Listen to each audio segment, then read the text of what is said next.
America के राष्ट्रपति Donald Trump ने क्यूबा को लेकर बड़ा दांव चल दिया है। जनवरी 2026 में उन्होंने नेशनल इमरजेंसी डिक्लेयर कर दी और साफ कह दिया कि जो भी देश क्यूबा को तेल बेचेगा उसके सामान पर अमेरिका हाई टैरिफ लगा देगा। मतलब सीधी चेतावनी दे दी गई है और ये चेतावनी सबसे ज्यादा जिस देश को लगी है वो है मैक्सिको, क्योंकि अभी क्यूबा को तेल सप्लाई करने वाला आखिरी देश बचा है मैक्सिको।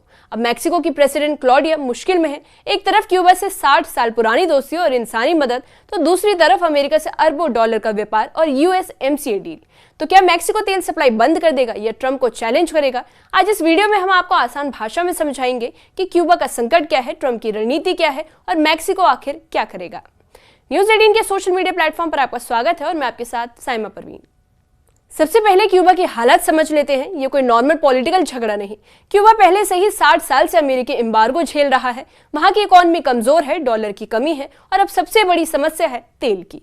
बिना तेल के पावर प्लांट नहीं चलेंगे, बिजली नहीं आएगी, ट्रांसपोर्ट बंद हो जाएगा और फैक्ट्रियां ठप हो जाएंगी। अस्पताल जनरेटर पर चलेंगे और जनरेटर भी तेल से ही चलते हैं। क्यूबा में पहले से ही ब्लैकआउट्स बढ़ चुके हैं, लोगों को घंटों अंधेरों में रहना पड़ता है, खाना महंगा हो चुका है, दवाइयां कम मिल रही है। यानी ये सिर्फ सरकार बनाम सरकार की लड़ाई नहीं बल्कि आम लोगों की रोजमर्रा की जिंदगी पर सीधा असर डाल रही है। अब इसी कमजोर हालत में ट्रंप ने नया प्रश्न बना दिया है। पहले क्यूबा को ज्यादातर तेल वेनेजुएला से मिलता था, लेकिन दिसंबर 2025 में ट्रंप ने वेनेजुएला पर भी सैंक्शंस और ज्यादा सख्त कर दिए हैं। जनवरी 2026 में हालात इतने बदल गए कि वेनेजुएला की सप्लाई लगभग रुक गई। इसका मतलब क्या हुआ? क्यूबा की सबसे बड़ी लाइफलाइन कट गई। अब जरा सोचिए, एक देश जो पहले से ही तेल की कमी झेल रहा है, उसका मेन सप्लायर भी बंद हो जाए तो क्या होगा? ब्लैकआउट्स बढ़ेंगे, ट्रांसपोर्ट सिस्टम डगमगाएगा, एयरलाइंस को जेट फ्यूल की कमी होगी, इंडस्ट्री स्लो हो जाएगी और यहीं से मैक्सिको की एंट्री होती है। अब सवाल यह है कि क्यूबा के पास ऑप्शन क्या बचा है और इसका जवाब है मैक्सिको। मैक्सिको की स्टेट ऑयल कंपनी पेमेक्स 2025 में क्यूबा को रोजाना करीब 22,000 बैरल तक तेल भेज रही थी और बाद में घटकर लगभग 7,000 बैरल रह गया। ये वेनेजुएला जितना बड़ा सपोर्ट नहीं था, लेकिन क्यूबा के लिए लाइफलाइन मानी जाती थी। जनवरी 2026 में आखिरी शिपमेंट पहुंची और उसके बाद सप्लाई रुक गई, क्योंकि ट्रंप ने साफ धमकी दे दी थी कि जो भी देश क्यूबा को तेल देगा उसके सामान पर अमेरिका अतिरिक्त टैरिफ लगा सकता है। और यही वो पल है जहां मैक्सिको सोच में फंस गया। 29 जनवरी 2026 को ट्रंप ने एक एग्जीक्यूटिव ऑर्डर साइन किया और उसका नाम था addressing threats to the United States by the government of Cuba. इसमें क्यूबा को अनयूजुअल और एक्स्ट्रा ऑर्डिनरी थ्रेट बताया गया। आरोप लगाया गया कि क्यूबा रूसी जासूसों को शेल्टर दे रहा है और ईरान, हमास जैसे दुश्मनों से जुड़ा हुआ है। और फिर सबसे बड़ा हथियार यानी टैरिफ। ट्रंप ने कहा कि जो देश क्यूबा को डायरेक्ट या फिर इनडायरेक्ट तेल सप्लाई करेगा उसके सामान पर अमेरिका हाई टैरिफ लगा सकता है। इसका मतलब ये सिर्फ क्यूबा पर दबाव नहीं बल्कि क्यूबा के दोस्तों पर भी प्रेशर है और इस प्रेशर की सीधी मार मैक्सिको पर पड़ सकती है।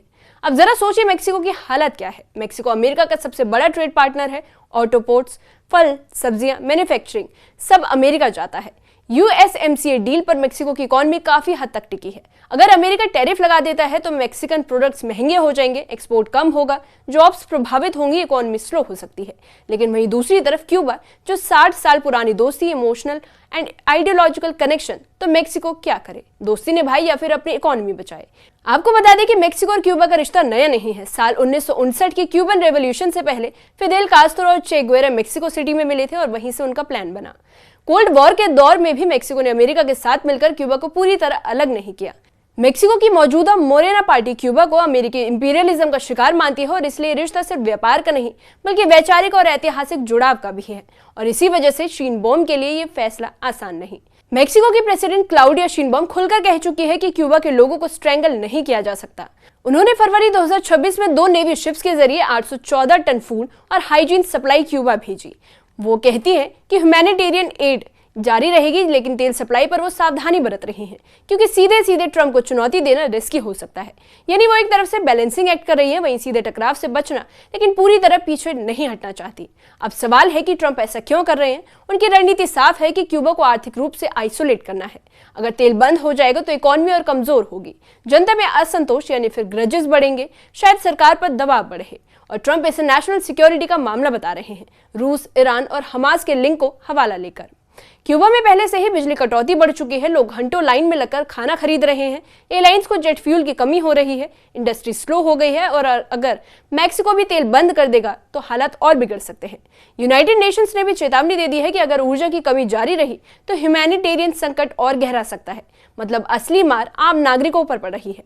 अब सवाल यह है कि क्या रास्ता बचा है? कुछ रिपोर्ट्स कहती है कि मैक्सिको अमेरिका से क्लैरिटी मांग रहा है और क्या ह्यूमैनिटेरियन फ्यूल को छूट मिल सकती है, क्या ऐसा कोई रास्ता निकले कि तेल सप्लाई भी हो और टैरिफ का खतरा भी ना हो। डिप्लोमेटिक चैनल्स एक्टिव हैं, लेकिन फिलहाल शिपमेंट सस्पेंड है और जब तक कोई साफ संकेत नहीं आता क्यूबा अनसर्टेनिटी में है। लैटिन अमेरिका के कुछ देश मैक्सिको का समर्थन कर रहे हैं। उनका कहना है कि एम्बार्गो और सैंक्शन से समस्या हल नहीं होगी, बल्कि मानवीय संकट बढ़ सकता है। क्यूबा इसे इकोनॉमिक स्ट्रैंगुलेशन कह रहा है और इंटरनेशनल लॉ का उल्लंघन बता रहा है। अगर टैरिफ लगते हैं तो मैक्सिको की ऑटो इंडस्ट्री और एग्रीकल्चर सेक्टर को बड़ा झटका लग सकता है। अब सवाल यह है कि नेगोशिएशन होगा या फिर टकराव बढ़ेगा या फिर कोई मिडिल ग्राउंड निकलेगा। आने वाले हफ्ते निर्णायक होंगे और कुल मिलाकर ये सिर्फ तेल की कहानी नहीं, बल्कि पावर, पॉलिटिक्स और प्रिंसिपल्स की लड़ाई है। ट्रंप क्यूबा को दबाना चाहते हैं, मैक्सिको अपनी वैल्यूज और अपनी इकोनॉमी दोनों बचाना चाहता है, लेकिन इस पूरी लड़ाई में सबसे ज्यादा असर किस पर पड़ रहा है? और इसका आंसर है आम क्यूबन लोगों पर। सवाल यह है कि क्या सैंक्शन सही रास्ता है? क्या दोस्ती इकोनॉमी से बड़ी है या फिर पॉलिटिक्स हमेशा इंसानियत पर भारी पड़ती है? इस मामले पर आप क्या सोचते हैं? कमेंट सेक्शन में कमेंट करके बताइए।